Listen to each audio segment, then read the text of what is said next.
जय श्री श्याम। मैं ज्योतिषाचार्य गोस्वामी धीरज जी काशी हिंदू विश्वविद्यालय वाराणसी से आज आपके बीच में एक विषय लेकर आया हूँ और वो ये विषय है कि विवाह। विवाह एक ऐसा विषय है जो इस मानव जीवन में कि विवाह चाहे वो पुरुष हो और चाहे वो स्त्री हो, दोनों का विवाह होना ही एक अनिवार्य है। अगर किसी पुरुष या स्त्री का विवाह अगर नहीं होता है तो उस समय तरह तरह की विकृतियाँ उनके मन में उत्पन्न होती है, संशय उत्पन्न होता है कि हमारा विवाह क्यों नहीं हो पा रहा है, ऐसी कौन सी कमी आ रही है, या ग्रहों के ऐसे योग होते हैं जिनकी वजह से समय पे विवाह नहीं हो पाता है। और इनको लेके पारिवारिक जन, माता पिता बहुत परेशान होते हैं कि भाई हमारे बच्चों का विवाह क्यों समय पे नहीं हो पा रहा है, या बार बार पुरुष या कन्या का, जातक या जातिका का विवाह बार बार बात चल कर के भी, बात हो कर के भी अवरुद्धता उत्पन्न हो जाना, बात का रुक जाना, विवाह आगे न बढ़ पाना भी, ये सब कई कारणें हमारे यहाँ आए दिन लोगों के कॉल्स जुड़ते रहते हैं, लोगों के प्रश्न आते रहते हैं कि गुरुजी या सर, गुरुजी मुझे आप इसका उपाय बताएं, एक छोटा सा उपाय बताएं जिसको करके हम लोग कम समय में उपाय करके सफलताओं को प्राप्त किया जा सके विवाह को लिए।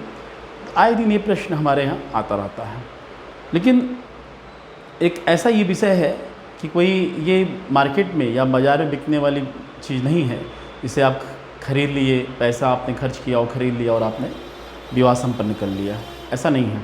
ये विवाह एक ऐसा योग है जो सत्य देखा जाए तो ये ऊपर वाले ने एक निश्चित अवधि में, एक निश्चित समय में ये कर रखा है कि अमुक व्यक्ति का अमुक के साथ अमुक जगह ही यह विवाह संपन्न होगा, ऐसा ईश्वर ने हर सारी व्यवस्था प्रभु ने बना रखा है। लेकिन विवाह का योग होने के बाद भी समय पर विवाह क्यों नहीं हो पाता, योग होने के बाद भी विवाह नहीं हो पा रहा है, सारी बातें संपन्न होने के बाद भी विवाह नहीं हो पा रहा है, ऐसे तमाम प्रकार के प्रश्न लोगों के मन में उत्पन्न होता रहता है। और मेरे यहाँ आए दिन प्रश्न इसका आता रहता है, जातक और जातिका का, कि विवाह हम लोग का क्यों नहीं हो पा रहा है। तो ऐसे ही आज मैंने एक उपाय आप लोग के शास्त्रानुसार एक उपाय लेके आप लोग के बीच में आया हूँ, कि आप लोग के प्रश्नों के अनुसार ही मैं एक उपाय लेके आया हूँ। और बड़ा ये प्रभावशाली उपाय है, अगर आप इसे पूरे विश्वास के साथ करें तो निश्चित रूप से सफलता विवाह में आप लोग को मिलेगी, जातक हो चाहे जातिका। मैं दोनों के लिए एक अलग अलग उपाय बता रहा हूँ, ऐसा नहीं कि पुरुष के लिए अलग उपाय है और कन्या के लिए अलग उपाय है। तो मैं अब आपको उपाय बता रहा हूँ। उपाय करना क्या है, एक छोटा सा उपाय दोनों लोग के लिए। पहले मैं आपको कन्या के लिए उपाय बता रहा हूँ कि अगर किसी कन्या का विवाह अगर नहीं हो रहा है तो ऐसा क्या करें, कन्या ऐसा क्या करे कि उसका विवाह जल्दी यथाशीघ्र और योग्य वर के साथ हो सके।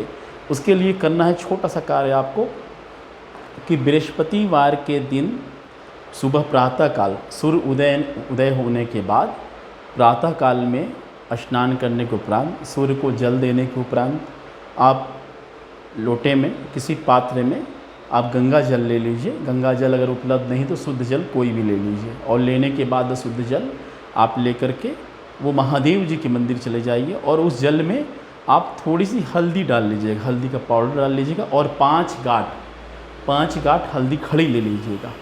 ले जा कर के महादेव जी के ऊपर ओम नमः शिवाय का जाप करते हुए उन्हें वो जल अर्पित कर दीजिए बृहस्पतिवार के दिन। और 5 गांठ हल्दी उनके सिर के ऊपर पहले रख देना है, उसके ऊपर ही जल चढ़ाना है। पहले 5 गांठ हल्दी जो है वो महादेव जी के ऊपर रख देना है। जो ज्योतिर्लिंग महादेव जी का है उस लिंग के ऊपर ही उस 5 गांठ हल्दी को रखकर ओम नमः शिवाय का जाप करते हुए, बड़े मनोयोग, बड़े आप भाव के साथ करते हुए वो महादेव जी को आपको जल अर्पित करना है। और महादेव जी से अपनी समस्या, अपनी बात को कहना है पूरे, और माँ पार्वती की वंदना वहाँ पे करना है। करके आप फिर घर चले आइए। ऐसा आपको बृहस्पतिवार करना है, कम से कम 5 बृहस्पतिवार आप ऐसा करें, या 11 बृहस्पतिवार आप ऐसा करें तो निश्चित रूप से विवाह का योग बनेगा। करना हम फिर से इस बात को दोहरा दे रहे हैं, करना क्या है, स्त्री जो जातिका है उनको करना है क्या, कन्या को बृहस्पतिवार के दिन लोटे में या किसी पात्र में जल लेना है, गंगा जल या शुद्ध जल कोई भी लेकर के, उसमें हल्दी पाउडर थोड़ा डाल लेना है, और 5 गांठ हल्दी खड़ी लेनी है, और ले जा करके उसे पूरे विश्वास ओम नमः शिवाय का जाप करते अपने आवाज़ से ही जाएं, और वहाँ जा कर के महादेव जी के ज्योतिर्लिंग के ऊपर आप 5 गांठ हल्दी रख करके वो जल उनके ऊपर चढ़ाएं, और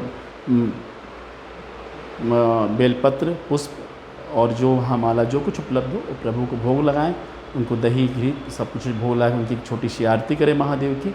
और ये उपाय आप हर कम से कम 11 बृहस्पतिवार, कम से कम 5 या 11 बृहस्पतिवार आप करें तो निश्चित रूप से आपको सफलता प्राप्त होगी। अब आइए हम पुरुष वर्ग के लिए बात करें कि पुरुष वर्ग को क्या करना चाहिए, जातक जो है उनको क्या करना चाहिए। जातक को शुक्रवार के दिन माँ दुर्गा का स्तुति करना है। माँ दुर्गा को करना क्या है, माँ दुर्गा को प्रसन्न करने के लिए उनको बृहस्पतिवार के दिन माँ दुर्गा को आपको ये बतासा, जो बतासा होता है या मिश्री या तो बतासा का भोग माँ दुर्गा को लगाएं बृहस्पतिवार के दिन, शुक्रवार के दिन आपको बतासा या तो मिश्री का भोग माँ दुर्गा को लगाएं और एक मंत्र है उस मंत्र का जाप करें। वो कम से कम 11, 21 बार या 108 बार उस जाप मंत्र का जाप कर लें कि पत्नी मनमामदेही मनोवित्तानुसारिणी तारिणी दुर्ग संसार सागरस्य कुलभौदाम। ऐसा पत्नी मनमामदेही मनोवित्तानुसारिणी तारिणी दुर्ग संसार सागरस्य कुलभौदाम, ऐसा माँ दुर्गा का स्तुति करें और उनको मिश्री या तो बतासे का माँ दुर्गा को भोग लगाएं। भोग लगा कि माँ की स्तुति हर शुक्रवार कम से 5 या 11 शुक्रवार को ये उपाय करें तो निश्चित रूप से आपको विवाह में सफलता मिलेगी। भगवान ने श्री भागवत में एक बात और कहा है कि जैसाम विश्वासम वैसाम फलम, विश्वासम ही फलदायकम। भगवान ने कहा संशय आत्मा विनाशित, अगर जो संशय करता है उसकी आत्मा का विनाश हो जाता है। तो अगर विश्वास के साथ अगर आप करेंगे तो निश्चित रूप से जातक की जातिका दोनों को इसका फल मिलेगा। पूरे विश्वास के साथ करें और निश्चित रूप से विवाह का योग बनेगा। और अब ये जातक और जातिका ये जब भी इस चीज़ को करें तो ये करने के लिए पहले मन में विश्वास के साथ करें और पूरे विश्वास, मनोयोग को पूरा विश्वास के साथ करके आप इस उपाय को करेंगे तो निश्चित रूप से आपको सफलता प्राप्त होगी। और अगर आपका कोई प्रश्न हो, ज्योतिष वास्तु संबंधित अगर आपको कोई प्रश्न करना हो या इस वीडियो के संबंधित कोई प्रश्न करना हो तो हमारे कमेंट बॉक्स में आगे कमेंट कर सकते हैं, हमसे प्रश्न कर सकते हैं।